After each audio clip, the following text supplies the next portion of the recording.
Mari kita membuka Yohanes pasal yang keempat.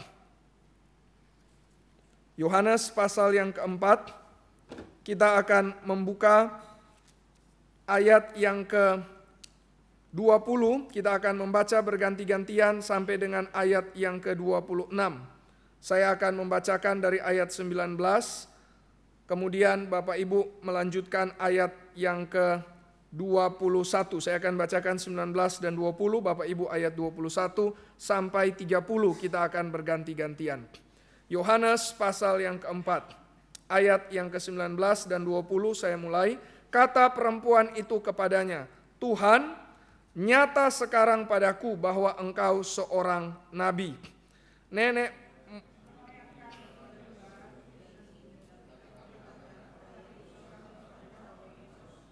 Kata Yesus kepadanya, percayalah kepadaku hai perempuan, saatnya akan tiba bahwa kamu akan menyembah Bapa, bukan di gunung ini dan bukan juga di Yerusalem.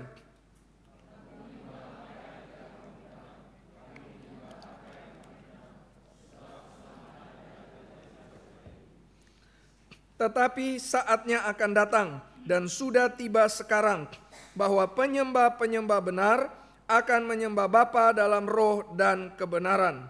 Sebab Bapa menghendaki atau mencari penyembah-penyembah demikian.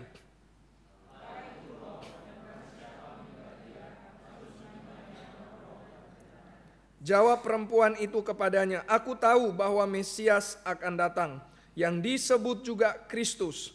Apabila ia datang, ia akan memberitakan segala sesuatu kepada kami.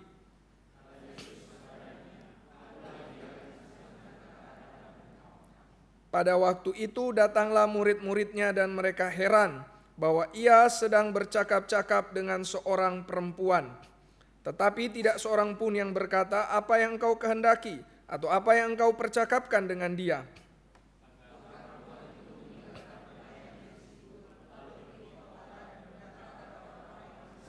Mari lihat, di sana ada seorang yang mengatakan kepadaku segala sesuatu yang telah kuperbuat. Mungkinkah dia Kristus itu? Mari kita berdoa.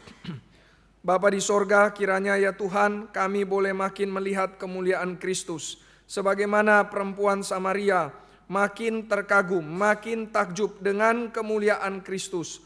Tolonglah kami sebagai gereja-Mu untuk boleh melihat kemuliaan-Mu.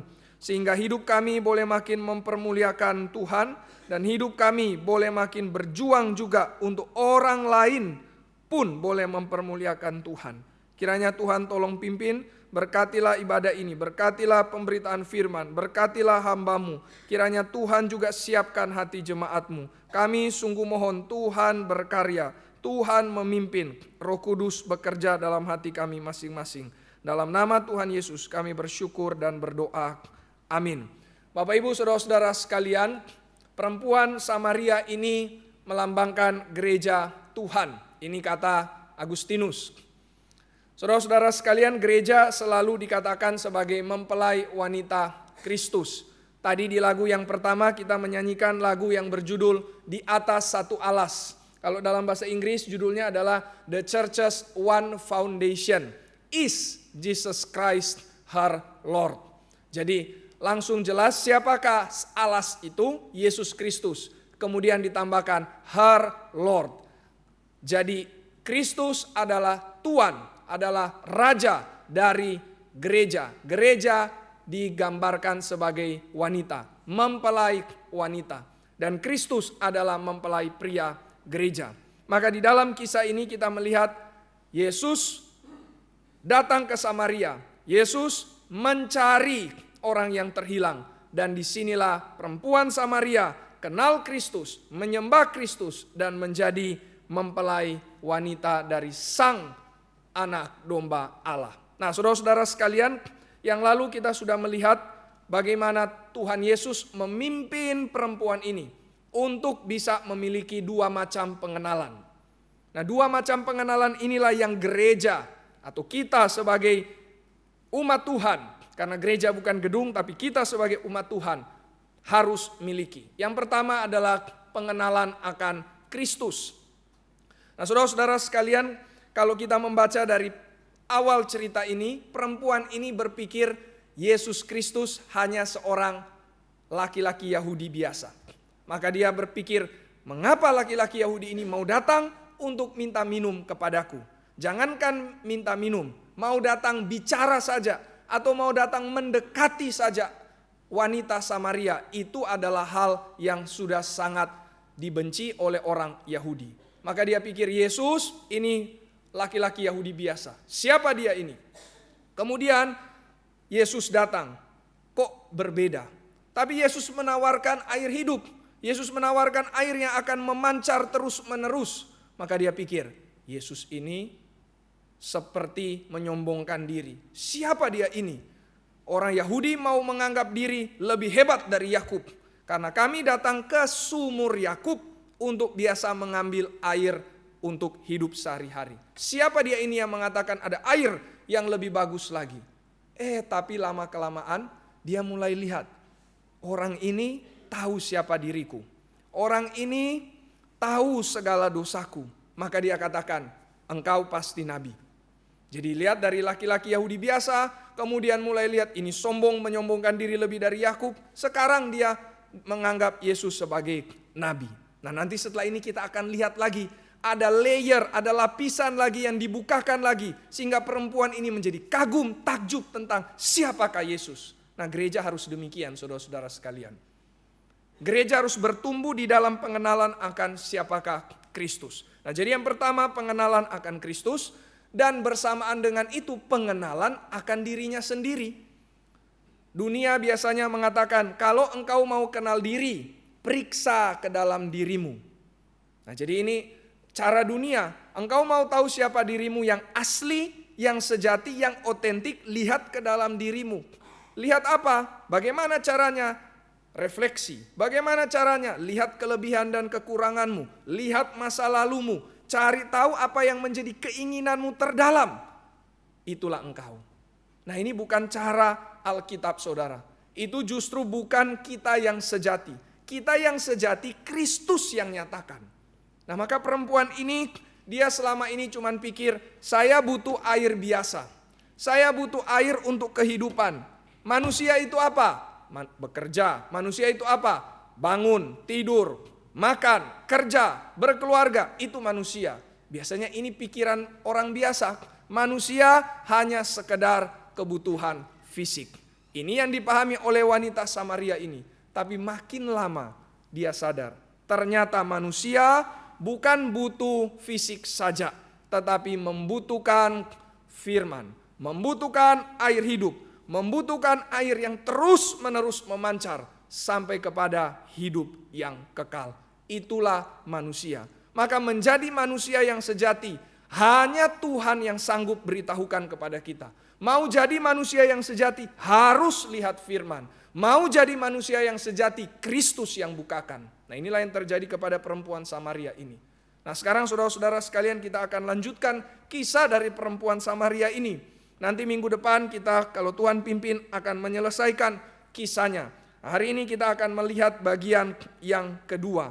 Nah, saudara-saudara sekalian, di ayat yang ke-19, di situ kita berakhir bagian perenungan yang 2 minggu lalu, yaitu ketika perempuan ini mengatakan, engkau adalah seorang nabi. Nah, sekarang ayat 20, di sini perempuan ini langsung bicara tentang satu hal, yaitu tentang penyembahan. Nah, ada orang yang menafsirkan seperti ini. Oh, perempuan ini ingin alihkan pembicaraan. Saudara, biasanya kita kalau bicara dengan orang, terus orang itu kasih tahu kesalahan kita. Misalkan ya, saya habis khotbah, kemudian misalkan saya ada salah ucapkan sesuatu, terus misalkan ada teman yang bilang, tadi kamu salah loh bilang itu bukan di perjanjian lama, itu di perjanjian baru. Oh begitu ya, oke. Yuk kita pergi makan deh. Ya, maksudnya apa? Sudah nggak usah bahas lagi, yuk kita mau pergi makan. Kamu mau makan apa? Oh di mana makannya? Nah ini langsung bahas yang lain. Mau alihkan, karena kenapa? Tidak mau terlalu banyak bicara tentang kesalahan diri sendiri. Nah ada yang mengatakan perempuan ini jangan-jangan begitu. Yesus bilang kamu tidak ada suami. Sekarang dengan kamu bukan suamimu. Kamu dulu pernah punya 5 suami. Waduh, menyakitkan. Ini aib. Nggak usah bicara tentang ini. Langsung ganti. Dan yang diganti lagi pembicaraan teologis. Nah, terkadang orang suka bicara teologis. Padahal sebenarnya tidak mau bicara tentang diri sendiri. Tidak mau nilai diri di hadapan Tuhan. Tetapi malah mau menilai Alkitab. Mau menilai doktrin. Nah, ini seringkali manusia demikian. Tapi apakah perempuan ini begitu? Apakah di sini dia mau alihkan perkataan, pembicaraan untuk kemudian bicara hal yang tidak ada kaitan dengan hidup dia? Tidak, saudara-saudara sekalian. Justru di sini perempuan ini ingin bicara prinsip yang sangat penting. Prinsip apa itu? Prinsip bahwa pertobatan yang sejati membawa kepada ibadah yang sejati. Pertobatan yang sejati membawa kepada ibadah yang sejati. Saudara-saudara sekalian, ini hal yang pertama yang akan kita lihat hari ini. Pertobatan yang sejati. Dari mana kita tahu perempuan ini sudah bertobat dengan sungguh-sungguh? Yesus tidak mengatakan kamu memang sudah sungguh-sungguh bertobat. Tidak, tapi kita bisa melihat dari kisahnya. Nah, maka narasi itu tidak memberikan kepada kita penjelasan yang deskriptif, tapi narasi memberikan kepada kita meaning di dalam ceritanya. Nah, maka kita perlu masuk ke dalam cerita sehingga kita bisa dapatkan meaningnya. Nah, jadi di sini bagaimana kita bisa tahu bahwa perempuan ini sudah mengalami pertobatan yang sejati? Pertama-tama, saudara-saudara sekalian, dia mengaku dosanya. Dia mengatakan kepada Yesus, aku tidak punya suami. Ini kejujuran. Dia mengaku bahwa hidup saya tidak beres selama ini. Bahkan Yesus ketika mengatakan, iya betul kamu tidak punya suami, kamu sekarang dengan orang yang bukan suamimu dan dulu kamu pernah punya 5 suami. Perempuan ini tidak mengelak, perempuan ini tidak membantah, perempuan ini menerimanya.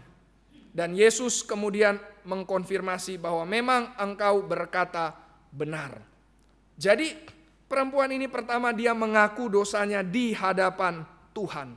Pertobatan yang sejati dimulai dari mana? Dari pengakuan dosa di hadapan Tuhan. Kita bukan mengaku bersalah di hadapan orang saja. Kita bukan mengaku bersalah kepada diri kita. Tapi kita mengaku berdosa di hadapan Tuhan. Inilah reformasi, saudara-saudara sekalian. Reformasi bukan dimulai dengan kesadaran diri di hadapan orang lain, tapi kesadaran diri di hadapan Tuhan. Martin Luther katakan coram Deo, living before God, hidup di hadapan Tuhan. Nah, orang yang hidup di hadapan Tuhan pertama-tama mengaku, aku berdosa. Nah, ini yang terjadi pertama dengan perempuan Samaria ini. Kedua, dia mengatakan, Yesus engkau memang adalah nabi. Ayat yang ke-19. Tuhan nyata sekarang padaku bahwa engkau seorang nabi. Nabi berarti berkata yang benar. Kalau yang tidak benar, nabi palsu namanya kan. Nah, di sini dia mengakui Yesus engkau nabi yang benar. Engkau berkata benar. Berarti pertama mengaku diri berdosa, kedua mengaku Yesus benar. Inilah pertobatan yang sejati. Bukan cuma mengaku aku bersalah, tapi juga mengaku Kristus yang benar, firman Tuhan yang benar. Nah, inilah pertobatan yang sejati. Ketiga, ini terlihat implisit sebenarnya, tidak terlalu jelas, tetapi saudara-saudara sekalian, di sini ada hal yang sangat penting, yaitu apa? Yang ketiga adalah perempuan ini dia sadar dia butuh air hidup. Dia membutuhkan Kristus. Dia membutuhkan kuasa Kristus, kuasa Roh Kudus.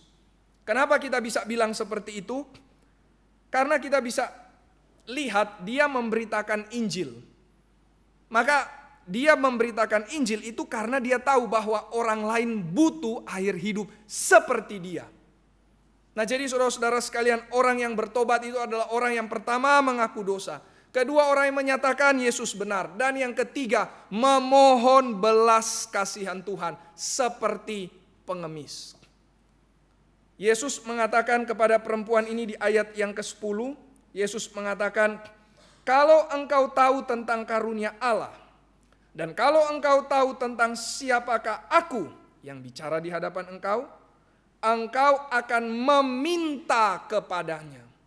Jadi saudara-saudara sekalian, memang betul kita ini diselamatkan karena anugerah. Cuma karena anugerah Tuhan, cuma karena belas kasihan Tuhan, bukan karena kita yang hebat. Tetapi setiap orang yang mendapatkan anugerah, jangan lupa, hidupnya adalah hidup yang sadar dirinya seperti pengemis. Orang yang sadar dirinya mendapatkan anugerah adalah orang yang menyadari aku adalah pengemis di hadapan Tuhan. Saudara-saudara sekalian, Daud sangat menyadari ini. Ketika dia jatuh ke dalam dosa dengan Batsheba, dia mengatakan, "Oh Tuhan, kasihanilah aku orang yang berdosa. Kasihanilah aku dengan rahmat-Mu, dengan belas kasih-Mu." Siapa Daud, saudara? Daud itu orang yang hebat, orang yang melakukan begitu banyak hal bagi Israel, mengalahkan musuh-musuh Israel, raja yang sangat punya kuasa. Daud bisa saja mengatakan, "Oh Tuhan, ampuni aku. Berbelas kasihanlah padaku karena aku pernah melakukan begini bagi Engkau." Tidak, saudara. Daud tidak datang dengan segala keberhasilannya. Daud datang di dalam kebobrokannya sebagai pengemis. Kasihanilah aku. Maka saudara-saudara sekalian, orang yang bertobat sekali lagi adalah orang yang menyadari dia membutuhkan anugerah dari Tuhan. Dia seperti pengemis. Inilah sola fide, saudara. Hanya oleh iman. Orang yang beriman itu orang yang bagaimana sih? Orang yang beriman adalah orang yang sadar dirinya pengemis. Karena beriman berarti sadar aku tidak bisa apa-apa, hanya Tuhan yang sanggup. Itulah beriman. Maka saudara-saudara sekalian, reformasi bukan mulai dengan kebesaran manusia. Reformasi bukan mulai dengan kepintaran manusia. Reformasi bukan dengan keberanian manusia. Tetapi justru mulai dengan kesadaran akan kebobrokan manusia, keberdosaan manusia, kehinaan manusia. Inilah reformasi. Saudara, kita sebagai gereja reformasi bukan mengingat reformasi di dalam segala keberhasilan, kehebatannya, tapi mari kita ingat satu hal. Kita mulai dengan kesadaran para reformator sadar, aku orang berdosa di hadapan Tuhan. Maka saudara-saudara sekalian, apakah saudara pernah mengalami pertobatan yang sejati ini?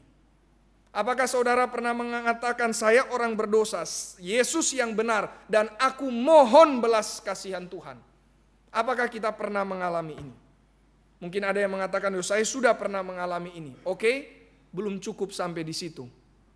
Apakah kita terus menerus melalui hal ini, mengalami hal ini? Hal apa? Pertobatan yang sejati. Saudara-saudara sekalian, Martin Luther berkata seperti ini. Mari coba kita lihat di dalam slide. Nanti kalau Bapak Ibu ke bawah akan lihat ada 95 tesis dipakukan di gedung Jonsung, bukan Wittenberg ya. Nah, saudara, di sini dituliskan, ketika Tuhan dan Raja kita, ini terjemahan bebas ya, yaitu Yesus Kristus mengatakan bertobatlah. Ini berita pertama Yesus ketika datang ke dalam dunia. Dia menginginkan kita agar seluruh hidup orang percaya adalah hidup yang dipenuhi dengan pertobatan. Saya kira kata kuncinya di situ adalah seluruh dan dipenuhi dengan pertobatan. Nah, saudara-saudara sekalian, maka apa yang Martin Luther ingin katakan? Keseluruhan hidup orang Kristen, bukan cuma sekali seumur hidup dia bertobat, tapi keseluruhan hidupnya dipenuhi dengan pertobatan demi pertobatan. Itulah orang Kristen, itulah orang reform. Orang reform bukan berjalan di dalam kemegahan demi kemegahan, bukan berjalan di dalam keberhasilan demi keberhasilan, tapi berjalan di dalam kesadaran aku orang berdosa yang butuh anugerah Tuhan.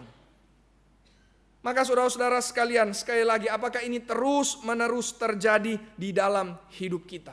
Kenapa harus kita alami terus-menerus, saudara? Di sini poin pentingnya. Kalau kita tidak menyadari akan keberdosaan kita, maka tidak akan ada ibadah kepada Tuhan. Kalau kita tidak menyadari kebobrokan kita, tidak akan ada pujian bagi Allah. Kalau kita tidak menyadari keberdosaan kita, tidak akan ada kemuliaan bagi Allah.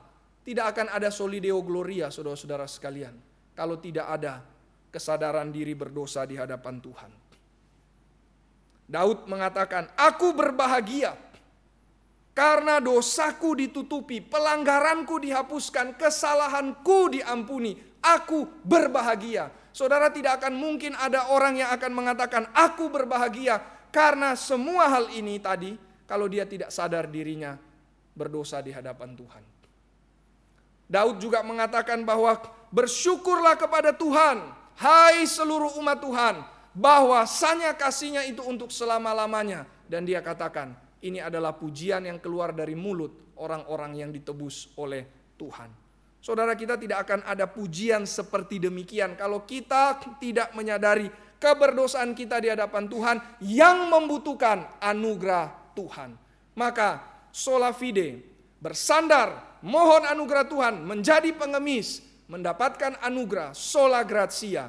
Dari situlah muncul pujian bagi Allah Tritunggal, soli deo gloria. Mari saudara-saudara sekalian, kalau kita mau menjadi gereja yang terus memuliakan Allah, maka gereja yang sejati harus terus memberitakan dosa dan segala konsekuensinya. Dosa dan konsekuensi di hadapan Allah yang membuat hati Tuhan sedih. Dan inilah yang harusnya membawa kita masuk ke dalam pertobatan, memohon anugerah Tuhan, sehingga kita boleh memuliakan Allah. Saudara-saudara sekalian, ambil contoh misalkan dalam musik, dalam puji-pujian. Saudara, kalau memperhatikan lagu-lagu kontemporer, maka kenapa kita terus berusaha untuk menyanyikan lagu him? Bukan karena kita orang yang suka nostalgia, maka ingat lagu him, itu lagu lama, nostalgia. Atau karena kita orang yang tidak mau maju, maka terus menerus kaku dengan tradisi. Bukan, saudara. Tapi kebanyakan lagu kontemporer tidak ada dosa yang dibicarakan. Tidak ada, saudara. Saudara boleh cek, saudara boleh pelajari, dan saya juga berapa kali memperhatikan hal-hal tersebut. Tidak akan ada lagu yang seperti kita nyanyikan tadi di lagu yang ketiga. Karena imanku dibenarkan. Kenapa? Karena aku disucikan dengan darah-Nya. Dalam Kristus aku tak dihukum lagi. Kenapa? Karena belas kasihan Tuhan, dan seterusnya. Maka saudara-saudara sekalian, mari kita sadari hal ini. Reformasi dimulai bukan dengan kebesaran, kehebatan manusia. Reformasi dimulai dengan kesadaran kebobrokan manusia yang kemudian membawa orang bisa mempermuliakan Allah yang sejati. Nah, maka kita sampai kepada pembahasan berikutnya. Pertobatan sejati, ini kita sudah bahas tadi, membawa kepada true worship, ibadah yang sejati. Nah, saudara-saudara sekalian, kalau kita lihat dari ayat yang ke-20 sampai dengan ayat yang ke-24, di situ ada 10 kali muncul kata menyembah. Diikuti juga dengan kata penyembah. Jadi total semua ada 10 kali, berarti ada konsep yang penting di sini yang ingin ditekankan oleh Yohanes Rasul. Ketika ada satu kata yang berulang-ulang kali dimunculkan, berarti ada hal yang penting yang ingin dibicarakan di sini. Nah, maka apa hal yang penting di sini? Yaitu tentang ibadah. Ibadah. Saudara-saudara sekalian, hanya ada 2 macam makhluk hidup yang menyembah, yaitu manusia dan malaikat.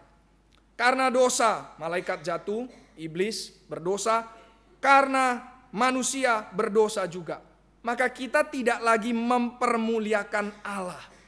Kita tidak lagi mempermuliakan Tuhan yang sejati. Kita mempermuliakan yang kata Paulus di dalam Roma, hal-hal yang fana.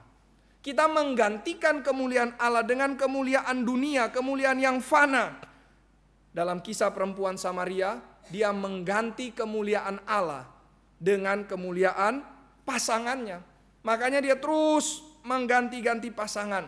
Kenapa? Karena dia ingin mempermuliakan pasangannya. Saudara-saudara sekalian, masalah terbesar manusia itu apa?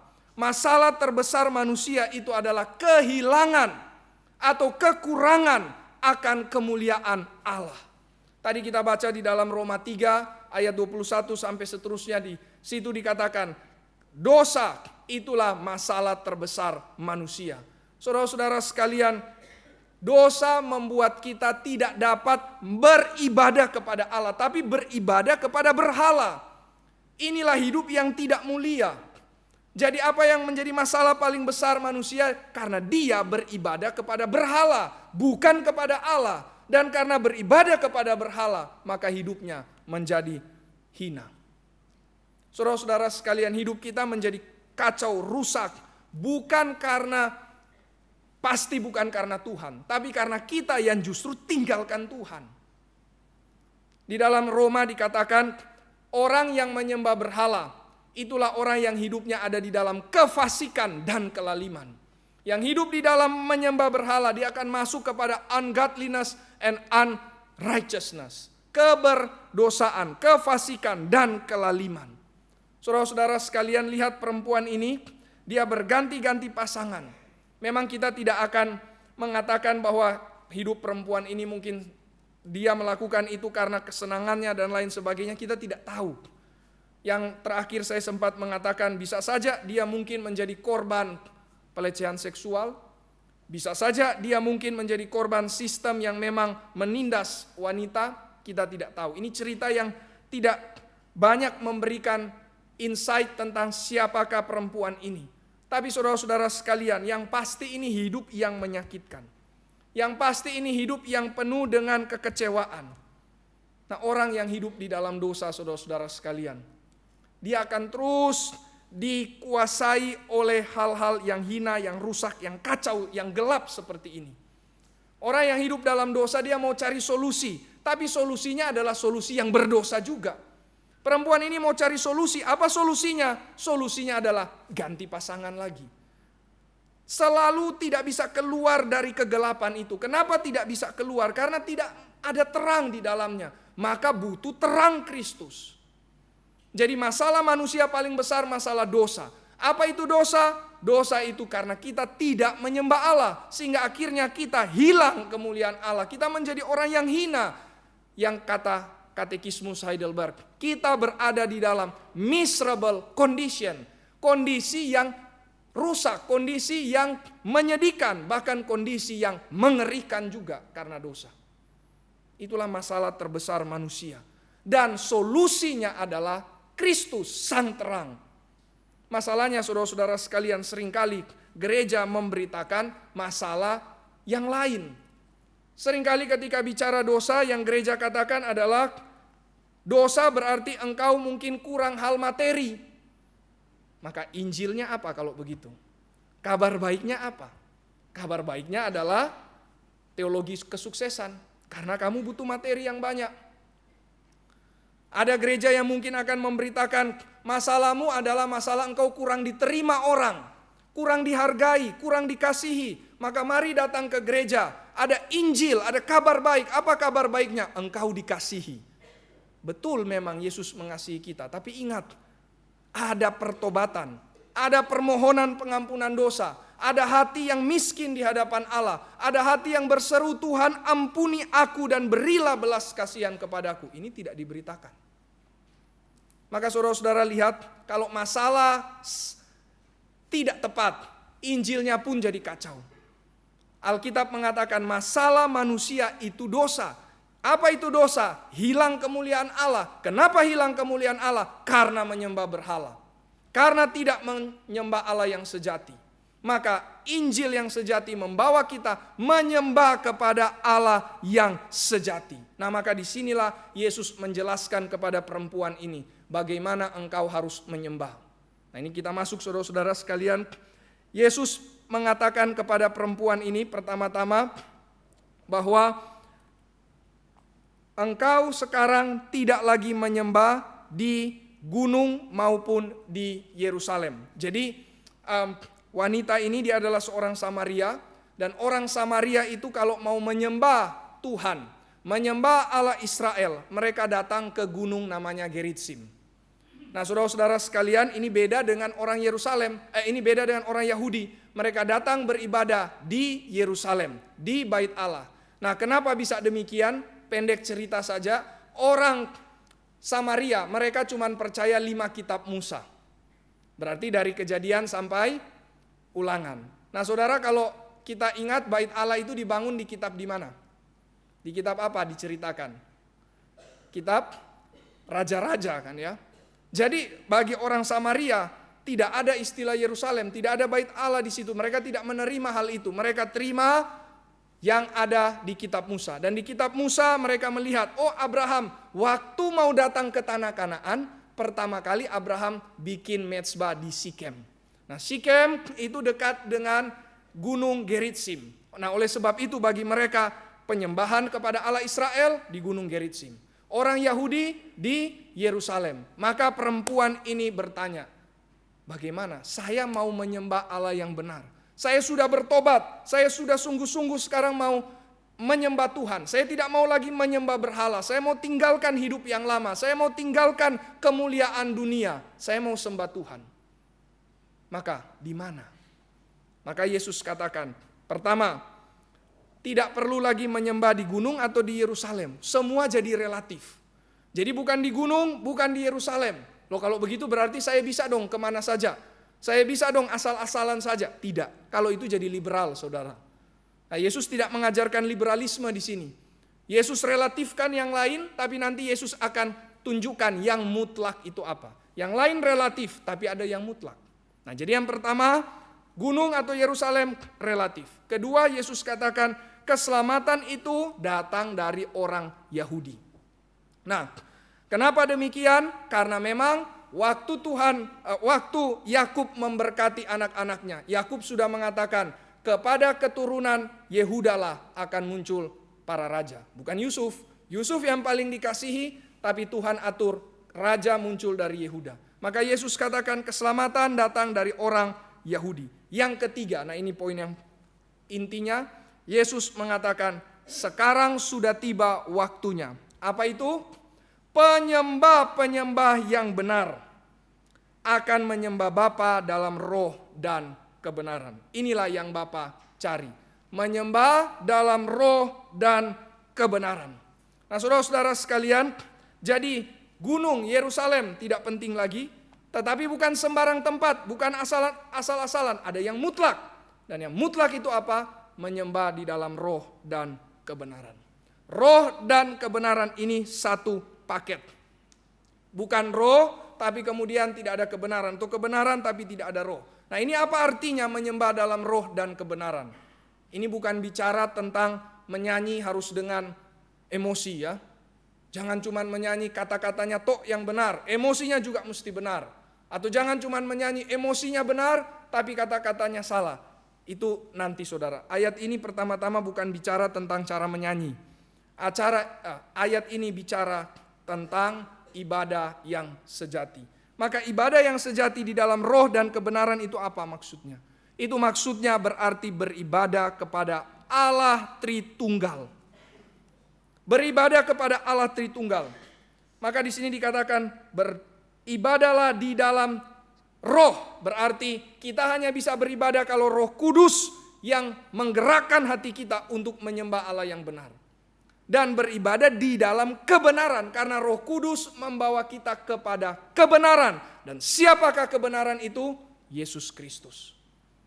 Jadi kita hanya bisa beribadah kepada Allah Tritunggal. Inilah ibadah yang benar. Orang yang tidak menyembah Allah Tritunggal itu bukan penyembah yang benar.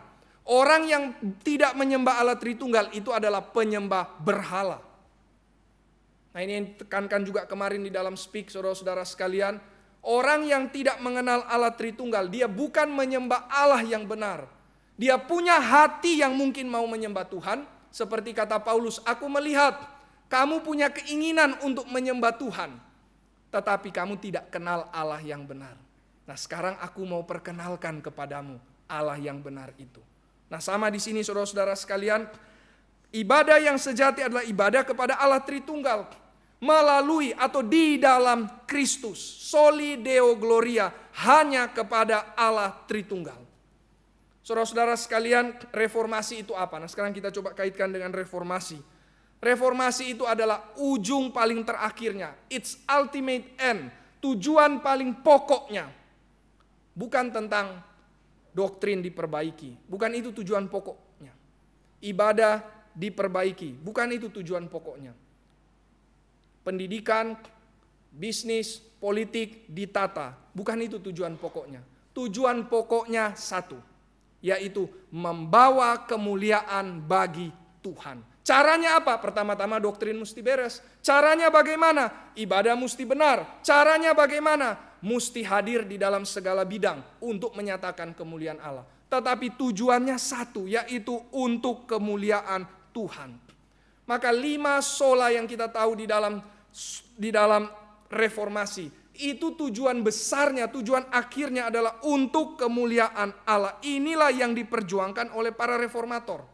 Kenapa Martin Luther berjuang terjemahkan Alkitab ke dalam bahasa Jerman? Karena supaya lebih banyak orang mempermuliakan Allah, kenal kebenaran dan mempermuliakan Allah. Kenapa doktrin mesti dibereskan oleh Calvin? Kenapa mesti ada doktrin predestinasi? Supaya orang yang selamat sadar, aku selamat ternyata bukan karena aku yang pintar, bukan karena aku yang bisa paham kebenaran ini, tapi ternyata karena Allah sudah pilih sebelum dunia dijadikan. Jadi semua ini dirangkai, semua ini diusahakan untuk satu tujuan utama, Soli Deo Gloria, kemuliaan bagi Allah Tritunggal. Calvin mengatakan begini, saudara-saudara sekalian, ini kita bisa makin lihat apa kaitannya dengan hidup kita. Calvin mengatakan orang Kristen adalah orang yang seluruh hidupnya untuk kemuliaan Allah. Bahkan itulah yang segala-galanya mereka lakukan. Saudara, kata kuncinya di sini ada 2, seluruh dan segala-galanya. Saudara, kita tidak bisa mengatakan seperti ini, oh hidup saya prioritas nomor 1 Tuhan. Oke, itu baik ya. Nomor 2 apa? Keluarga. Nomor 3 pekerjaan. Terlihat baik, saudara.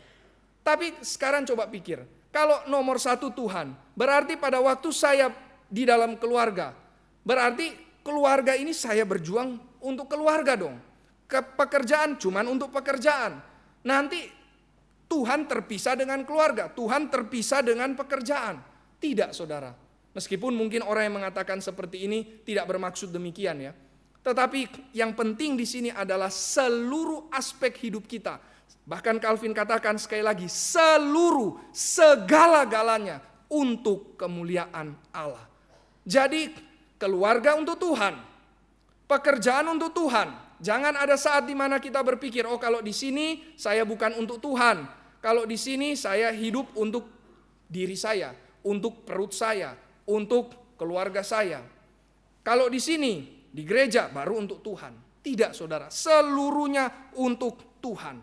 Maka reformasi itu mengajak kita untuk merekonstruksi hidup kita, menata ulang hidup kita. Kalau Tuhan katakan kepada Yeremia, bahkan aku akan robohkan dulu, baru aku akan bangun. Aku akan hancurkan, baru aku akan dirikan. Reformasi mengajak kita untuk robohkan dulu semua tatanan hidup kita yang hidupnya fragmented, yang hidupnya terpecah-pecah, yang hidupnya tidak tahu tujuannya untuk apa. Ada saat tujuannya untuk perut, ada saat tujuannya untuk cari uang, ada saat tujuannya untuk bersenang-senang. Nanti saat yang lain untuk Tuhan. Tidak, saudara, seluruhnya. Mau saat kita bersenang-senang, bersenang-senanglah di dalam Tuhan. Mau saat kita bekerja, bekerjalah di dalam Tuhan. Mau saat kita di dalam keluarga, lakukanlah itu untuk Tuhan. Semua untuk Tuhan. Inilah Soli Deo Gloria. Maka visi reformasi itu adalah visi total. Apa maksudnya visi total?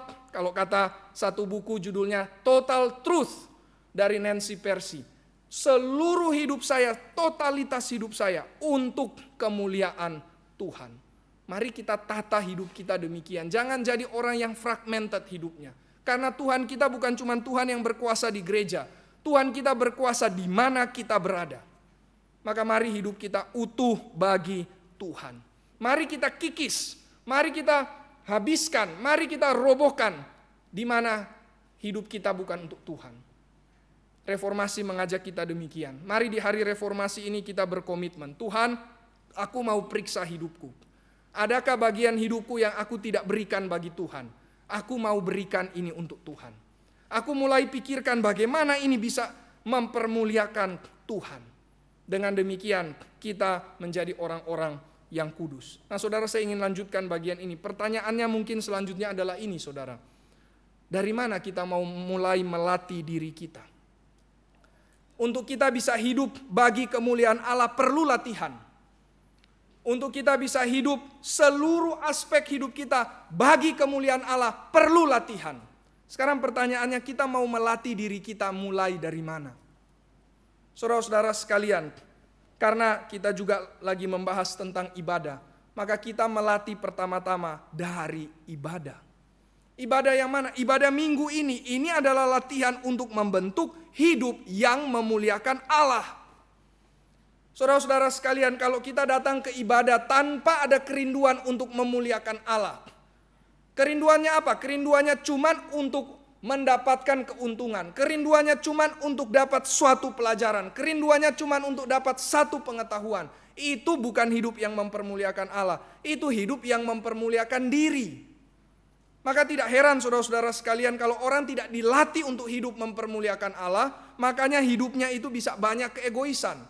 Makanya hidupnya bisa banyak cepat tersinggung.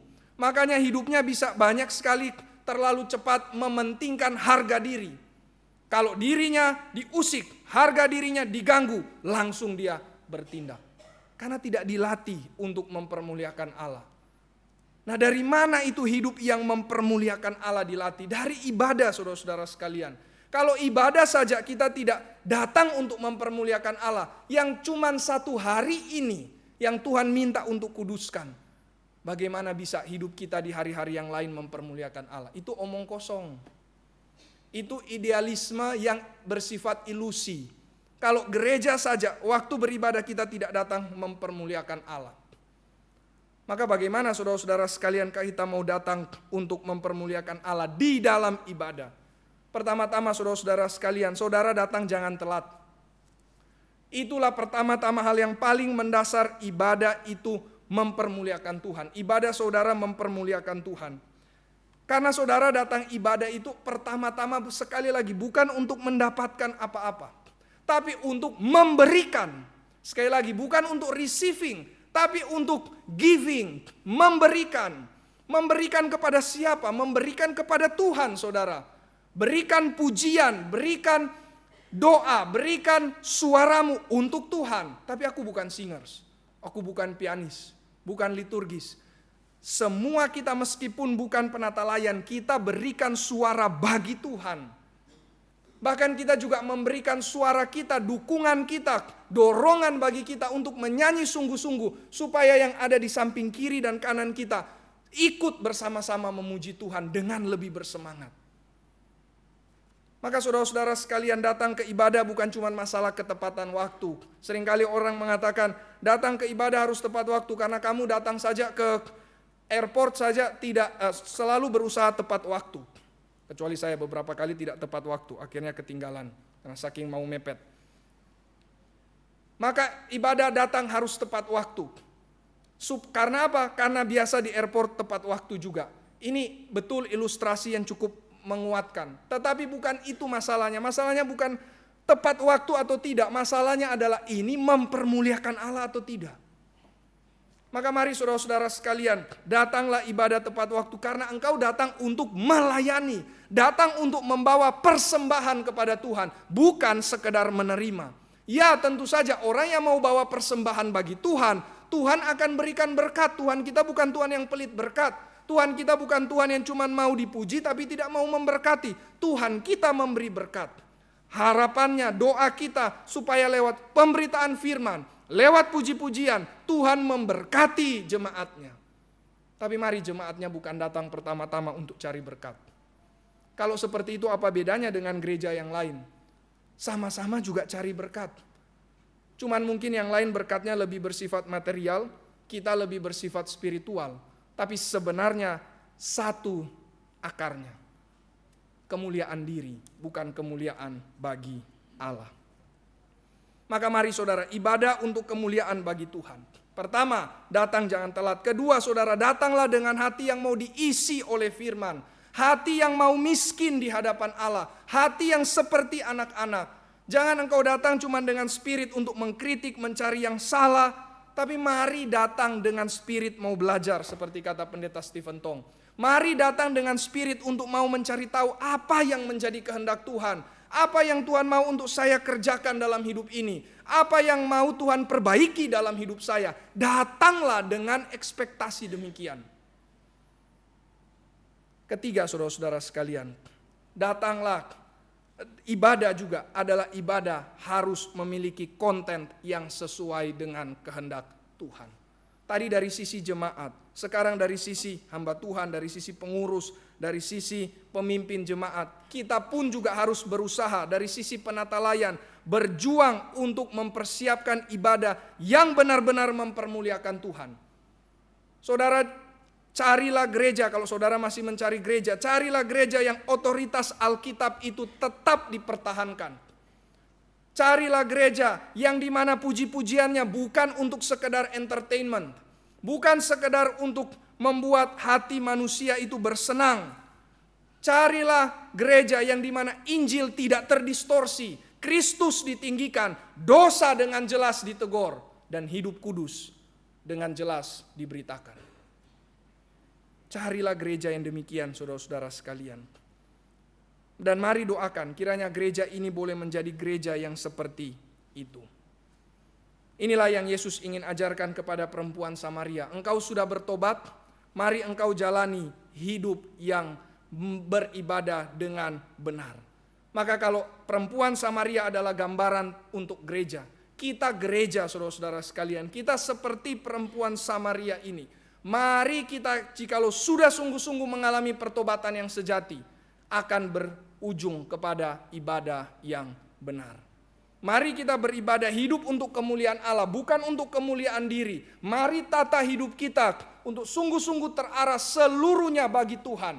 Dan mari saudara-saudara sekalian kita latih diri kita melalui ibadah setiap minggu ini. Supaya kita sungguh-sungguh dibentuk menjadi orang-orang yang setelah ibadah ini masuk kepada dunia, kita di situ hidup untuk mempermuliakan Allah. Terakhir, saudara-saudara sekalian, setelah Yesus mengatakan hal demikian, maka perempuan ini berkata kepada Yesus di ayat 25, "Aku tahu bahwa Mesias akan datang." Mesias itu disebut Kristus. Kristus itu adalah bahasa Yunani. Dan ini tambahan dari Yohanes Rasul, karena Yohanes Rasul menulis kitab ini untuk orang-orang Yunani. Apabila ia datang, ia akan memberitakan, atau lebih tepatnya mengajarkan segala sesuatu kepada kami. Saudara, ini menarik sekali. Perempuan ini tampaknya dia mulai lihat lagi, makin meningkat pengenalannya akan Yesus.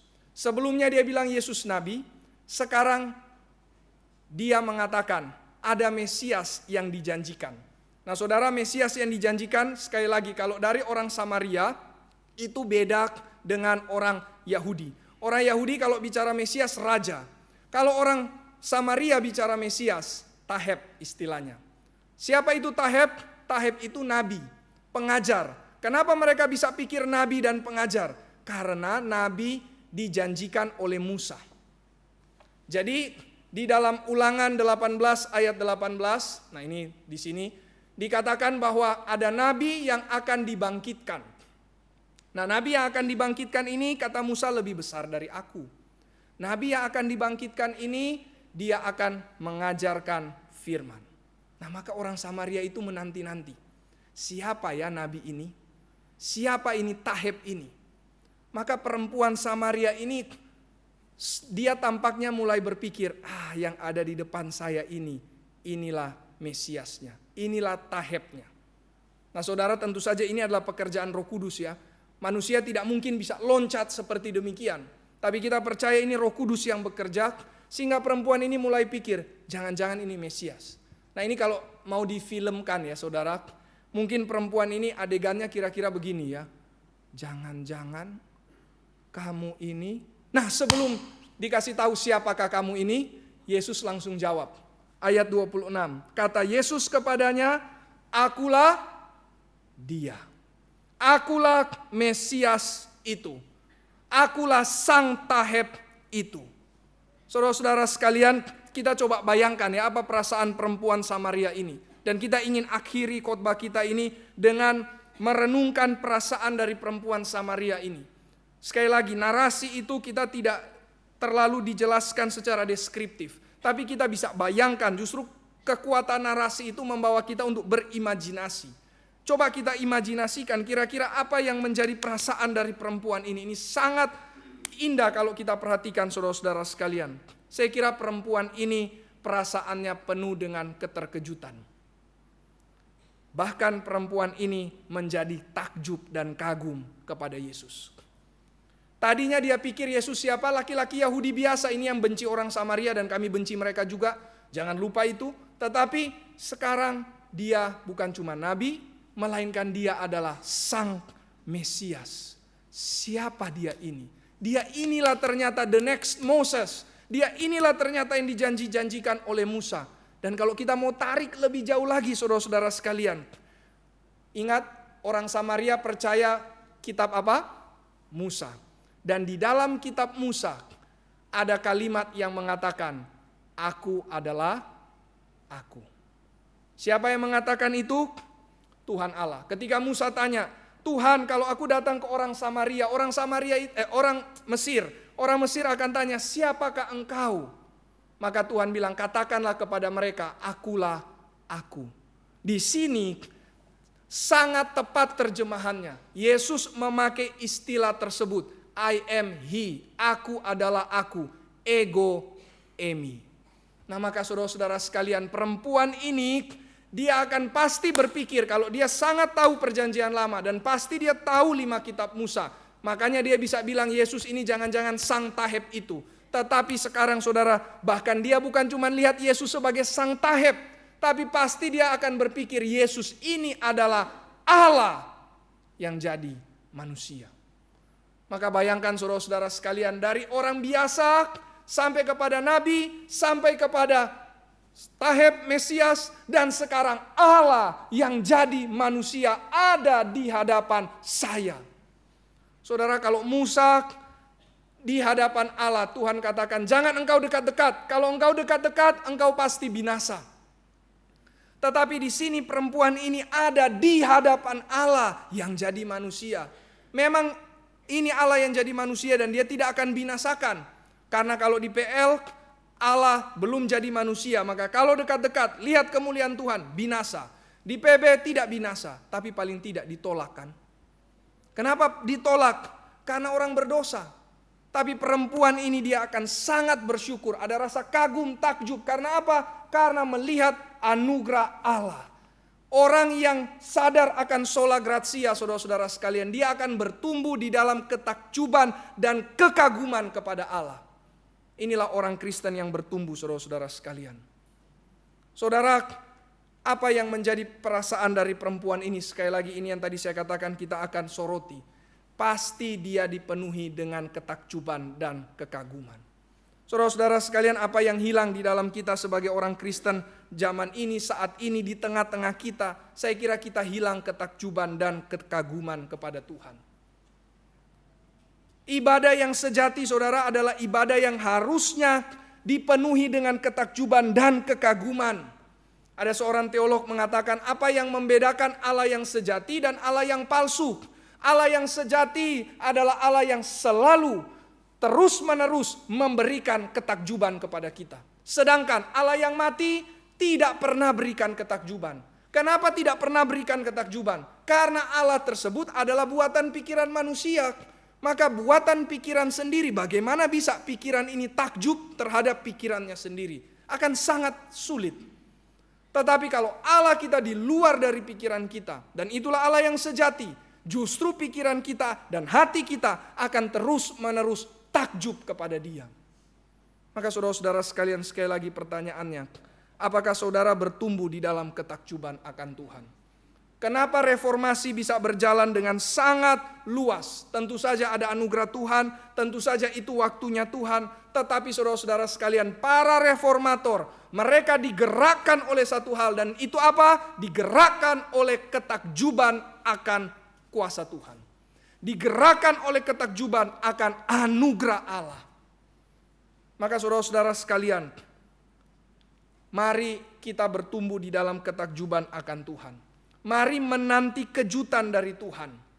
Saudara, apa yang seringkali membuat kita itu berhenti bertumbuh? Apa yang membuat kita macet di dalam pertumbuhan iman? Apa yang membuat kita sangat lamban di dalam mengikuti Tuhan? Saya kira satu hal, yaitu karena kita kurang lagi kagum dengan Tuhan.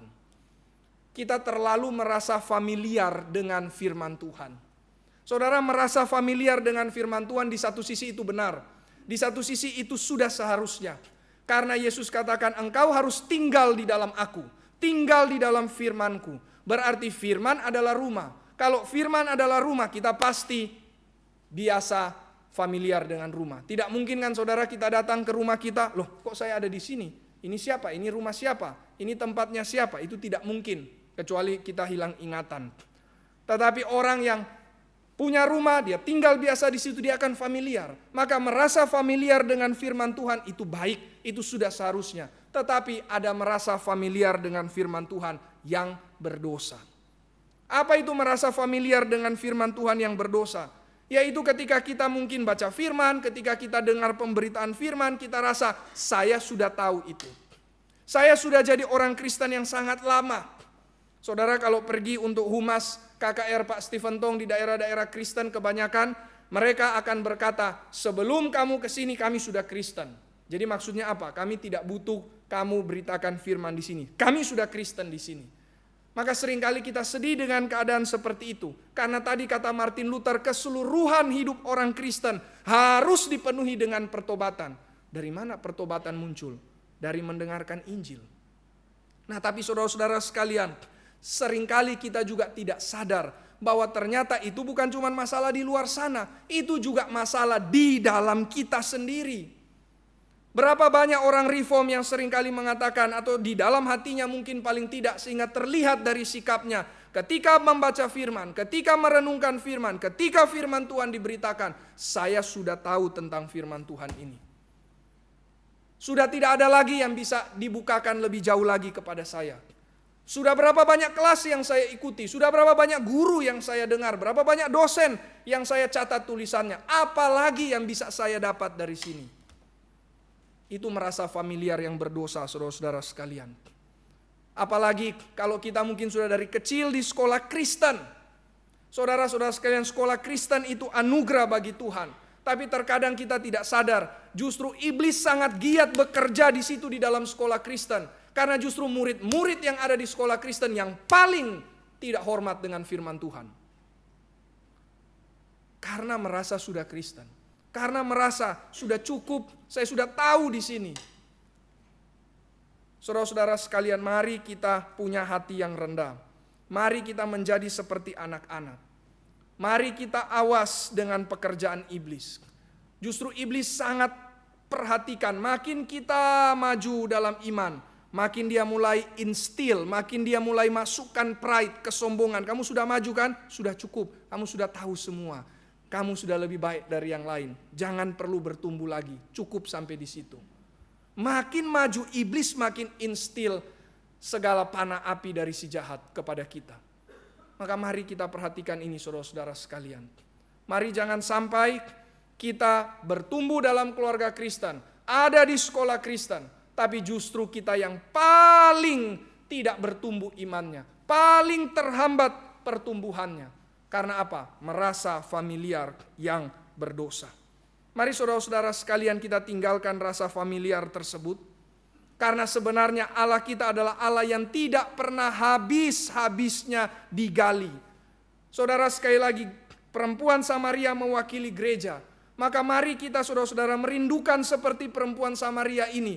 Dia terus bertumbuh dan bertumbuh dan bertumbuh di dalam pengenalan akan Tuhan. Bukan tidak ada ragu, nanti kita lihat minggu depan dia ada keraguan. Tapi keraguan yang bukan menahan dia, keraguan yang membawa dia untuk makin lebih kenal lagi. Dan di dalam pasal 4 ini, identitas Yesus terus menerus dibukakan layer demi layer, layer demi layer, lapisan demi lapisan. Maka saudara-saudara sekalian, mari kita baca firman dengan hati yang rendah. Mari kita dengarkan firman dengan hati yang rendah. Mari kita kejar kebenaran. Mari kita ikuti pembinaan-pembinaan dengan hati yang rendah. di dalam minggu-minggu terakhir ini secara pribadi, mungkin juga dengan beberapa orang yang lain, kami sangat sedih melihat ada seminar reformasi, ada speak, tapi yang hadir masih terlalu sedikit. Terlalu sedikit. Mari saudara-saudara sekalian, kita punya hati yang mau mengejar kebenaran. Memang setiap kita ada pergumulannya masing-masing, setiap kita ada kesulitan waktu lah, apa segala macam, itu understandable. Tapi mari kita periksa hati kita, periksa kedalaman hati kita. Apakah saya masih ada kehausan seperti wanita Samaria ini yang haus akan air hidup itu? Saya sudah dapat air hidup, kenapa masih haus lagi? Justru karena saya sudah dapat, maka saya sangat cinta, sangat menikmati air hidup ini. Maka saya mau lebih lagi mencari, lebih lagi mencari. Seperti kata pemazmur, seperti rusa yang merindukan air hidup. Mari doakan saudara-saudara sekalian. Pertama, doa pribadi supaya di hari reformasi ini kita ambil komitmen. Saya mau punya hati yang rendah. Saya mau punya hati yang expecting surprises dari Tuhan. Kedua, mari doa supaya hamba Tuhan, supaya pemimpin gereja terus menghadirkan surprises dari Tuhan kepada jemaat. Saudara, kenapa kita masih mau menjadi hamba Tuhan? Kenapa sudah begitu banyak hamba Tuhan membahas Alkitab di dalam YouTube, di dalam kaset dan sebagainya? Kenapa masih tetap mau berani memberitakan firman? Karena kita percaya satu hal, Allah tidak pernah habis-habis keindahannya. Inilah yang kita imani. Maka saudara-saudara sekalian, mari doakan para hamba Tuhan. Mari doakan para guru-guru Kristen, guru-guru sekolah minggu, orang tua, supaya apa? Supaya berjuang untuk menunjukkan kemuliaan Tuhan.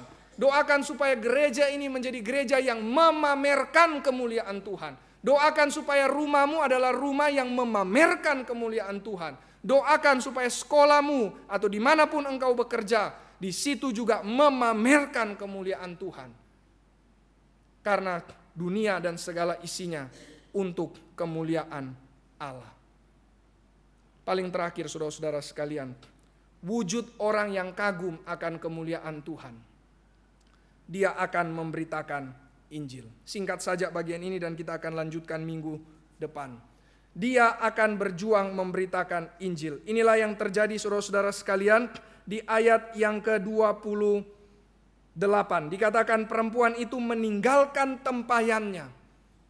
Tadi dia datang untuk cari air, tapi bagi dia sekarang air ini tidak penting lagi. Nanti kapan-kapan saya balik bisa.